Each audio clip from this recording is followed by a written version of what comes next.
नमस्कार। हमारा देश और पूरा विश्व आज कोविड-19 की चुनौती का सामना कर रहा है।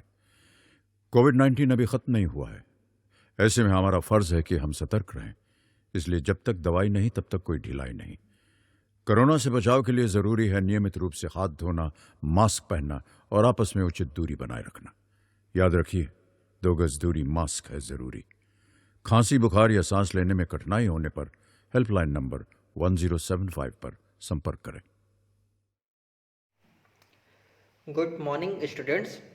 आज हम व्यावसायिक शिक्षा के कक्षा 10 में इलेक्ट्रॉनिक्स एंड हार्डवेयर विषय के बारे में पढ़ेंगे और आज हम इकाई 1 ओवर करंट प्रोटेक्शन के बारे में पढ़ेंगे। इस टॉपिक से हमें आज यह ज्ञात होगा कि हमारे इलेक्ट्रिकल सर्किट में फॉल्ट्स किस तरह से उत्पन्न होता है और किस किस तरह के फॉल्ट्स होते हैं हमारे इलेक्ट्रिकल सर्किट में, और उन फॉल्ट से बचने के लिए हमें क्या क्या उपकरणों की आवश्यकता पड़ती है। ऐसे कौन कौन से उपकरण हम अपने इलेक्ट्रिकल सर्किट में लगाएं जिससे कि हमारे इलेक्ट्रिकल सर्किट में फॉल्ट्स ना आ सकें, या फॉल्ट आए तो वह हमारे इलेक्ट्रिकल सर्किट को ना जला सकें। तो चलिए अब हम इस इकाई की ओर आगे की तरफ चलते हैं और यह जानते हैं कि हमारे इलेक्ट्रिकल सर्किट में किस किस प्रकार से फॉल्ट्स आ रहे हैं और उनसे बचने के लिए हम किस किस प्रकार के उपकरणों का उपयोग कर रहे हैं। तो सबसे पहले हम इसका परिचय जान लें कि ओवर करंट क्या है। तो यहाँ पर आपको एक बोर्ड दिखाई दे रहा होगा। इसमें 2 सॉकेट्स लगे हुए हैं, एक नीचे एक सॉकेट है और एक सॉकेट ऊपर है। ऊपर वाले सॉकेट से आप देख पा रहे होंगे कि यहाँ पर यह सॉकेट जला हुआ है और उससे धुआं निकल रहा है। तो यह सॉकेट जला क्यों, इसका जलने का क्या कारण है, तो आज हम इसी विषय के बारे में पढ़ेंगे। तो हमने पहले ही कहा है कि ओवर करंट हमारा सर्किट में जहाँ पास भी होगा वहाँ पर हमेशा हीट उत्पन्न हो जाएगी और हीट की वजह से हमारे सर्किट में आग भी लग सकती है। तो अतिरिक्त करंट से सुरक्षा को ओवर करंट प्रोटेक्शन कहा जाता है। यहाँ पर हम ओवर करंट को देख रहे हैं कि ओवर करंट से हमारे सर्किट को क्या नुकसान हो रहा है। यहाँ पे नीचे वाले सॉकेट में जहाँ पर ओवर करंट नहीं हुआ है वहाँ पर हमारा सॉकेट सुरक्षित है, लेकिन ऊपर वाले सॉकेट में जहाँ पर शॉर्ट सर्किट की वजह से ओवर करंट उत्पन्न हो गया है और उस ओवर करंट की वजह से सॉकेट में हीट उत्पन्न हो गया और वहाँ पर आग लग गई और जिससे कि हमारे सर्किट वहाँ पर जल गया। तो हम इसी ओवर करंट को आज अच्छे से समझेंगे और इसको हम कैसे रोके आज इसी के बारे में जानेंगे। चलिए अब हम आगे की ओर चलते हैं। परिचय। तो एक दिन राम ने टेलीविजन सेट पर पाठ सीखने के लिए स्वयंवर प्रभा चैनल खोलकर देखना चाहा। जैसे ही उसने टेलीविजन चालू किया, टेलीविजन से धुआं और स्मोक निकलने लगता है। इसके अलावा अचानक ऐसा प्रतीत हुआ जैसे कि टेलीविजन जल रहा है। इस स्थिति से वह भयभीत होकर उसने तुरंत पावर के बटन को बंद कर दिया। सौभाग्य से स्थिति नियंत्रण में आ गई। उसने यह घटना अपने पिता को बताई। उनके पिता ने उनसे पूछा कि ऐसी समस्या का हल क्या होगा, क्योंकि जब राम ने टेलीविजन के सेट को जैसे ही ऑन किया तो उसमें से उस टेलीविजन के सेट से अचानक से धुआं निकलने लगा। ऐसा लगा कि जैसे कि उस टेलीविजन सेट के अंदर आग उत्पन्न हो गई है। तो राम घबराकर उस पावर सॉकेट को उसने क्या किया, बंद कर दिया, जिससे कि विद्युत करंट हमारा टेलीविज़न में न जाए और जिससे और अधिक आग उत्पन्न ना हो सके। तो उसके पिता ने उनसे पूछा कि ये जो समस्या है, ये जो समस्या टेलीविज़न सेट पर उत्पन्न हुई है, इसका हल क्या हो सकता है। तो इस समस्या के कारण की खोज करने के बाद उन्हें विद्युत सर्किट सुरक्षा उपकरणों के बारे में पता चला, जिनका उपयोग इलेक्ट्रिकल मोटर जैसी भारी विद्युत मशीन की सुरक्षा के लिए किया जाता है। राम ने सोचा कि क्या के टेलीविज़न सेट में सर्किट सुरक्षा उपकरण होता है। सर्किट ब्रेकर इलेक्ट्रिक मोटर जैसी भारी मशीन की सुरक्षा कैसे करते हैं। इस अध्याय में हम सर्किट सुरक्षा उपकरणों, विद्युत प्रणाली और इलेक्ट्रिक मोटर के विभिन्न नियमों के बारे में जानेंगे। तो राम और उसके पिता ने यह देखा कि उनके टेलीविज़न को ऑन करते ही उनके टेलीविज़न में आग लग जाती है और उसमें धुआं उत्पन्न हो जाता है। तो इसी समस्या से कैसे बचें, इसी समस्या से बचने के लिए उन्होंने इसके बारे में, उपकरणों के बारे में उनको पता चला कि कौन कौन से प्रकार के उपकरणों से हम अपने घर के बाकी जो उपकरण हैं उसको बचा सकें। अब चलिए, अब हम इस इकाई की ओर आगे की तरफ चलते हैं। सर्किट ब्रेकर, फ्यूज जैसे ओवर करंट प्रोटेक्शन डिवाइसेस का उपयोग सर्किट एलिमेंट में करंट के अत्यधिक प्रवाह से बचाने के लिए किया जाता है। इन उपकरणों को एक सर्किट में करंट के प्रवाह को सुरक्षित स्तर पर रखने के लिए डिजाइन किया जाता है। इससे सर्किट एलिमेंट को ओवरहीटिंग से बचाया जा सकेगा। तो राम और उनके पिता ने जब पता किया, तब उन्हें सर्किट ब्रेकर और फ्यूज जैसे उपकरणों के बारे में पता चला, जो कि एक प्रकार के प्रोटेक्शन डिवाइसेस है। ये डिवाइस हमें ओवर करंट से सुरक्षा को प्रदान करते हैं और हमारे सर्किट को शॉर्ट सर्किट के समय ओवर करंट से जलने में बचाते हैं। यहाँ पर आप चित्र में देख पा रहे होंगे कि एक साइड में हमारा एक फ्यूज लगा है जो कि खुला हुआ है। उसका उपयोग भी हम ओवर करंट से बचने के लिए करते हैं। और यहाँ पे नीचे एमसीबी भी लगा हुआ है, उसके बारे में भी हम विस्तार से पढ़ेंगे। और एक छोटा सा फ्यूज भी बना हुआ है जिसको ज़्यादातर इलेक्ट्रिक सर्किट में इस्तेमाल किया जाता है, और उसके बारे में भी हम ध्यान से पढ़ेंगे। तो अतिरिक्त करंट को ओवर करंट के रूप में परिभाषित किया जाता है। ओवर करंट को उपकरणों की रेटेड बिजली की करंट या कंडक्टर की एम्पेसिटी से अधिक की करंट के रूप में परिभाषित किया जाता है। इसके परिणाम के तौर पर ओवरलोड, शॉर्ट सर्किट या ग्राउंड फॉल्ट हो सकता है। तो हमारे जो मुख्यतः फॉल्ट होते हैं वह ओवरलोड, शॉर्ट सर्किट और ग्राउंड फॉल्ट हो सकते हैं। तो ओवर करंट प्रोटेक्शन, अतिरिक्त करंट से सुरक्षा को ओवर करंट प्रोटेक्शन कहा जाता है। हमने ओवर करंट तो जान लिया कि ओवर करंट क्या होता है। ओवर करंट जो हमारे सर्किट में अतिरिक्त करंट प्रवाह होने लगता है उसे हम ओवर करंट कहते हैं, और जो हमें ओवर करंट से सुरक्षा प्रदान करते हैं या ओवर करंट से जो हमें प्रोटेक्शन देते हैं, हम उन्हें ओवर करंट प्रोटेक्शन उपकरण कहते हैं। तो ओवर करंट होने के अधिकतर निम्नलिखित कारण हो सकते हैं। पहला नंबर ओवरलोड, दूसरा नंबर शॉर्ट सर्किट और तीसरा नंबर अर्थिंग फॉल्ट। तो ये हम आगे की ओर चलते हैं।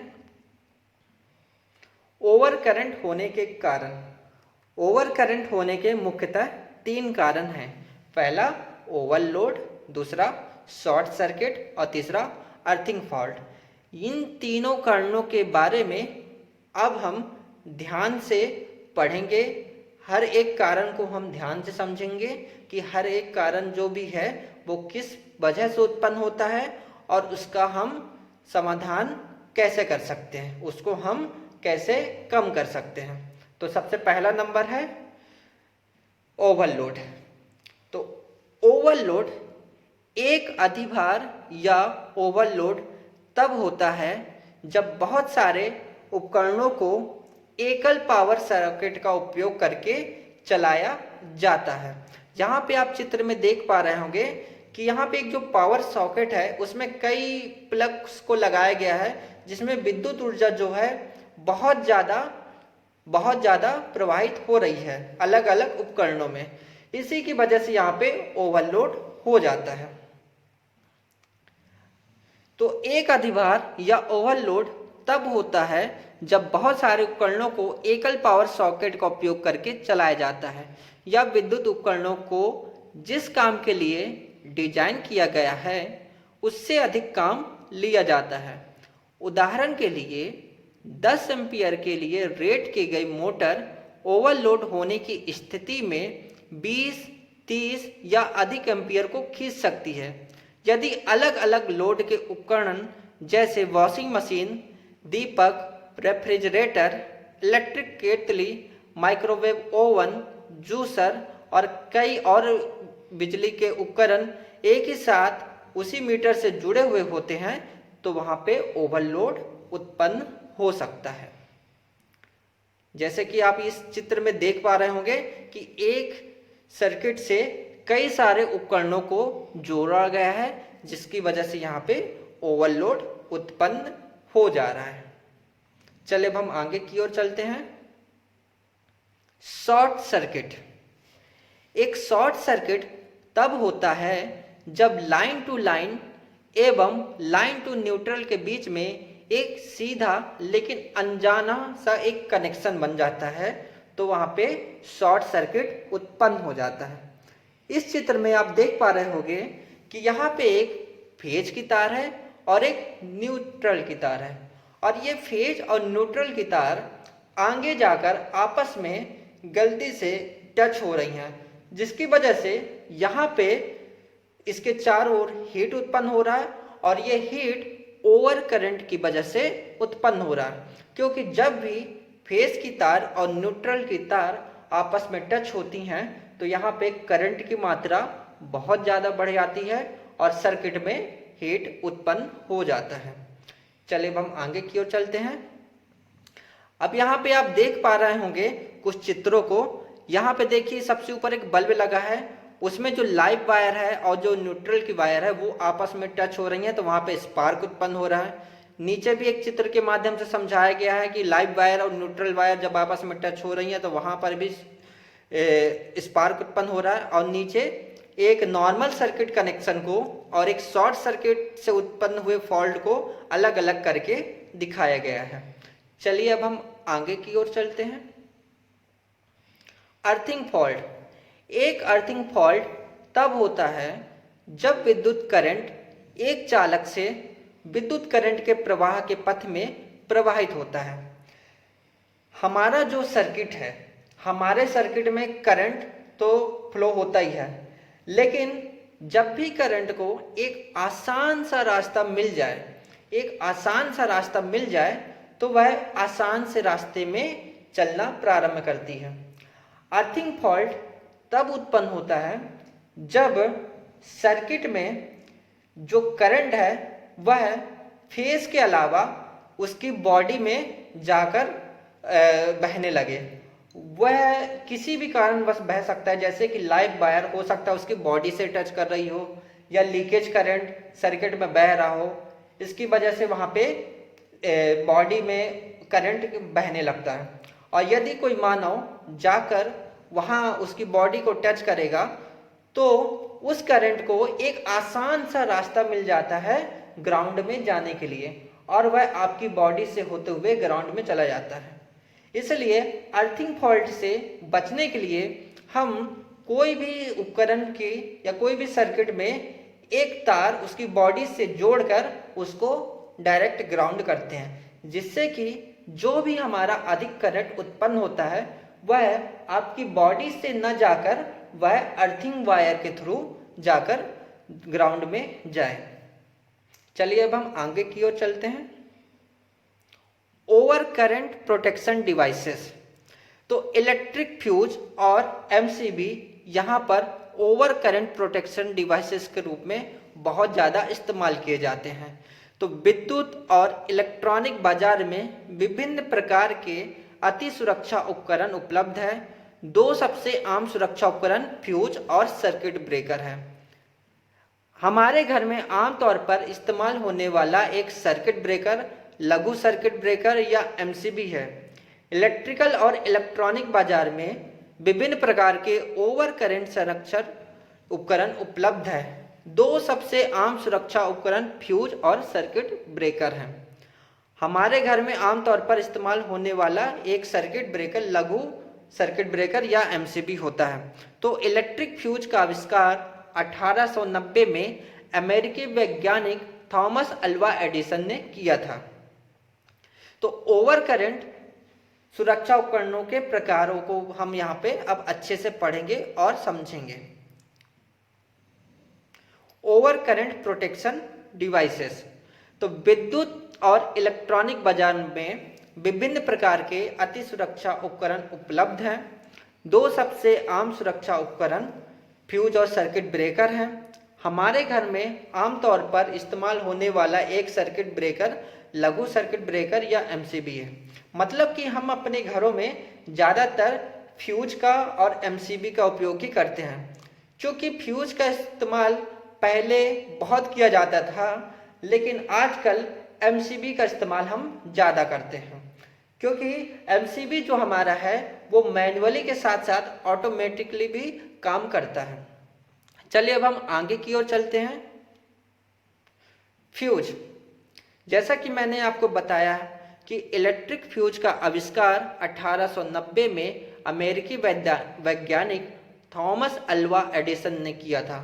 फ्यूज एक वन टाइम डिवाइस है और ओवर करंट द्वारा उत्पादित ऊष्मा सर्किट को खोलकर करंट ले जाने वाले एलिमेंट को पिघला देती है और उपकरण को सुरक्षा मिलती है। वास्तव में यह स्रोत वोल्टेज से लोड काट देता है। इसका उपयोग सर्किट को ओवर करंट ओवरलोड से बचाने के लिए किया जाता है। यह विद्युत सर्किट की सुरक्षा सुनिश्चित करता है।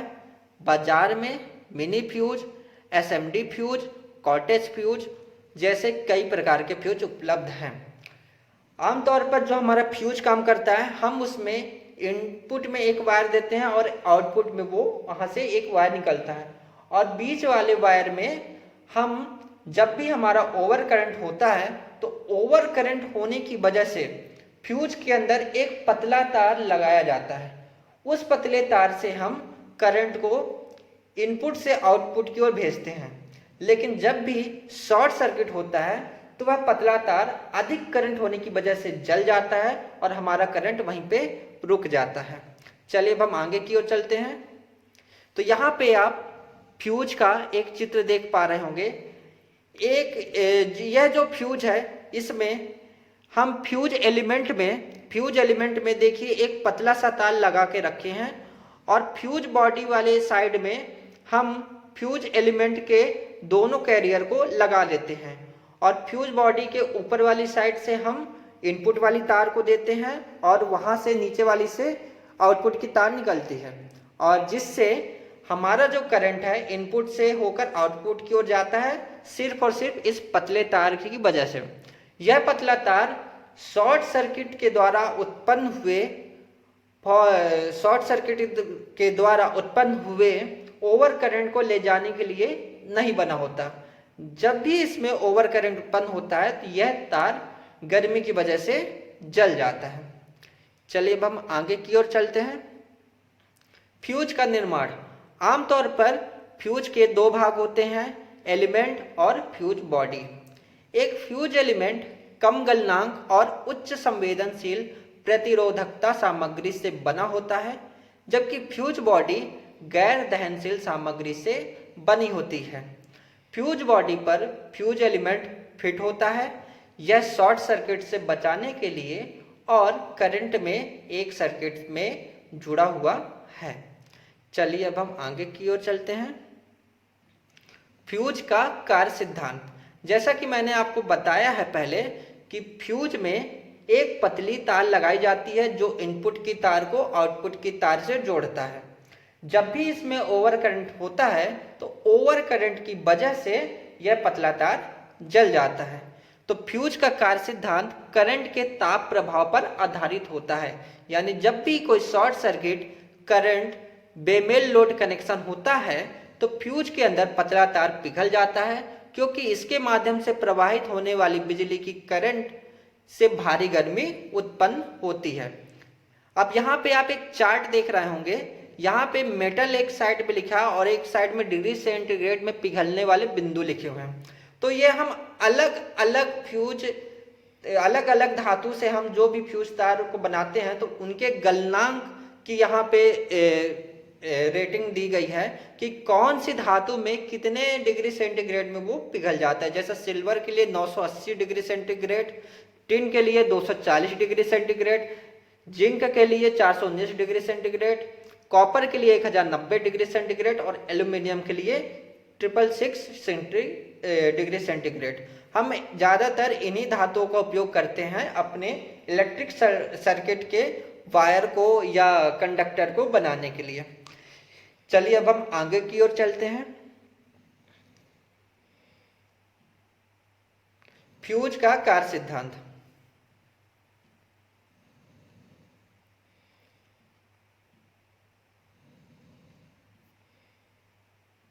यहाँ पे आप एक चित्र देख रहे होंगे।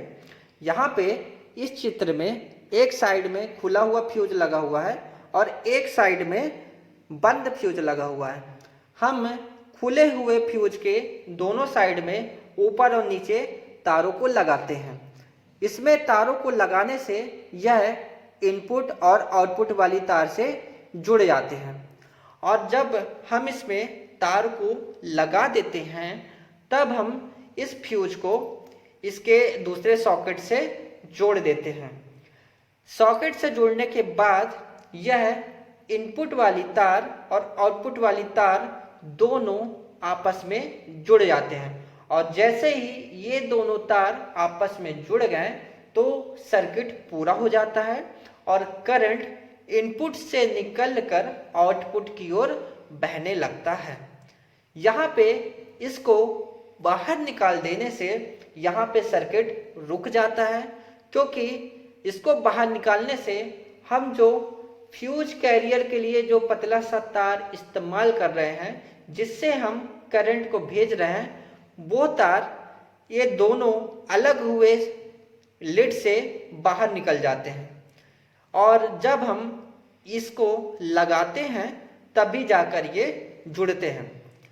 पहले के समय में इस प्रकार के फ्यूज का इस्तेमाल बहुत किया जाता था, और इस प्रकार के फ्यूज की जो बॉडी है वह चीनी मिट्टी से बनाई जाती थी। लेकिन आजकल के समय में हम फ्यूज के लिए ज़्यादातर एमसीबी का इस्तेमाल करते हैं। एमसीबी एक ऑटोमेटिक फ्यूज कैरियर है जो कि हमें शॉर्ट सर्किट से बहुत आसानी से बचा सकती है, और यह ऑटोमेटिक शॉर्ट सर्किट के समय में यह ऑटोमेटिक ही ट्रिप हो जाती है। और जब हम जैसे हमारे सर्किट में कोई फॉल्ट उत्पन्न हुआ और फॉल्ट उत्पन्न के समय में यह ऑटोमेटिक ट्रिप हो गई, तो यह सर्किट की ओर जाने वाले करंट को ये वहीं पे रोक देती है, और फिर हम अपने सर्किट को सुधार कर अपने सर्किट को रिपेयर करके हम पुनः उसको लगा देते हैं, और उसके बाद हम फिर से जाके उस स्विच को ऑन कर देते हैं तो हमारा जो करंट है वह चलना प्रारंभ हो जाता है। तो यह ऑटोमेटिक और मैनुअली दोनों तरीके से काम करती हैं। आज की क्लास में तो हमने अभी तक इस फ्यूज के बारे में देख लिया कि हमारा जो फ्यूज है वो कैसे बनाया जाता है और किस तरीके से इसका कार्य है, और हमने यह भी देख लिया कि ओवर करंट क्या है और ओवर करंट से क्या क्या हो सकता है और ओवर करंट किन किन कारणों से हो सकता है। तो इन सब चीज़ों इन सब चीज़ों को पढ़ने से सबसे हमारा जो मेन उद्देश्य है वह यह है कि हम अपने सर्किट को ओवर करंट से कैसे बचाएं। हमारे घरों में या हमारे अन्य जो भी जगह है जहाँ पे हम विद्युत ऊर्जा की सप्लाई देते हैं, उन जगहों में हम ओवर करंट से कैसे उपकरणों को बचाएं। हम ऐसे कौन से उपकरणों को लगाएं वहाँ पर जिससे कि हमारा ओवर करंट से हमें सुरक्षा प्रदान हो सके, क्योंकि ओवर करंट सर्किट के साथ साथ आपके घरों में या दुकानों में या जहाँ पर भी आपके ओवर करंट की वजह से शॉर्ट सर्किट उत्पन्न हो रहा है, कहीं भी वह आग लगा सकता है और आपको बहुत ज़्यादा नुकसान हो सकता है। इसलिए हम जब भी अपने आसपास घरों में या दुकानों में या अपने ऑफिस की जगहों में जब भी कहीं भी इलेक्ट्रिकल सर्किट लगाते हैं या उपकरणों को चलाते हैं, तो हमें प्रोटेक्शन डिवाइसेस का बहुत अच्छे से इस्तेमाल करना चाहिए, क्योंकि प्रोटेक्शन डिवाइस से ही हमारे इलेक्ट्रिकल सर्किट में ओवर करंट से सुरक्षा प्रदान हो सकती है। और इसको नहीं लगाने से तो हमें बहुत ज़्यादा नुकसान हो सकता है, हमारे मतलब व्यवसाय में, हमारे घरों में या अन्य क्षेत्रों में आग भी लग सकती है। तो अगली क्लास में हम एमसीबी के बारे में बहुत अच्छे से पढ़ेंगे कि एमसीबी क्या होता है, कि एमसीबी के अंदर क्या क्या होता है और हम उसका उपयोग किस किस प्रकार से करते हैं। और साथ ही साथ हम यह भी पढ़ेंगे कि एमसीबी को हम किन किन जगह पे लगा सकते हैं। आज की क्लास में हमने फ्यूज के बारे में अच्छे से पढ़ लिया है, जान लिया है और ओवर करंट के बारे में भी जान लिया है। अगली क्लास में हम एमसीबी के बारे में अच्छे से पढ़ेंगे और जानेंगे। चलिए, आज के लिए धन्यवाद। किशोर अवस्था संबंधित समस्याओं के परामर्श हेतु समर्पित उमंग किशोर हेल्पलाइन के टोल फ्री नंबर 144225 पर संपर्क करें।